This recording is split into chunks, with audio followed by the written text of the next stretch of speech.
तख्ते पंजाब के लिए जोड़ तोड़ और राब्ते तेज। पीडीएम और पीटीआई की सियासी चालें, पार्टी ओहदेदारों को टास्क तफवीज। पीडीएम और पीटीआई ने तख्ते पंजाब के लिए जोड़ तोड़ और राब्ते तेज कर दिए।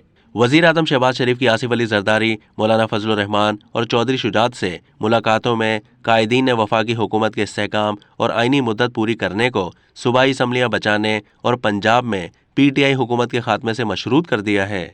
परवेज इलाही और उनकी हुकूमत की बहाली के बाद पीडीएम ने असर नो सफ बंदी की है और उनका एतमाद का वोट रोकने के लिए पार्टी ओहदेदारों को टास्क तफवीज कर दिए गए हैं। परवेज इलाही को पीटीआई से जुदा या मुस्लिम लीग काफ के कुछ अरकान को एतमाद के वोट से गुरेज पर आमादगी के लिए चौधरी शुजात को किरदार अदा करने पर जोर दिया जा रहा है।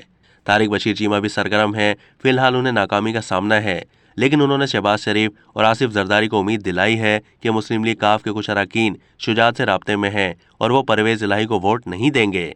पीडीएम की तरफ से भी तहरीक इंसाफ के अरकान को आम इंतखाबात के लिए टिकट समेत कई तरह की तरगीबात दी जा रही हैं और साथ ही उन्हें मुतनब्बे किया जा रहा है कि पंजाब असम्बली की तहलील की सूरत में वो बेयारो मददगार रह जाएंगे। अब तक के लिए इतना ही। मजीद मालूमात के लिए डेली जंग के यूट्यूब चैनल को सब्सक्राइब कीजिए।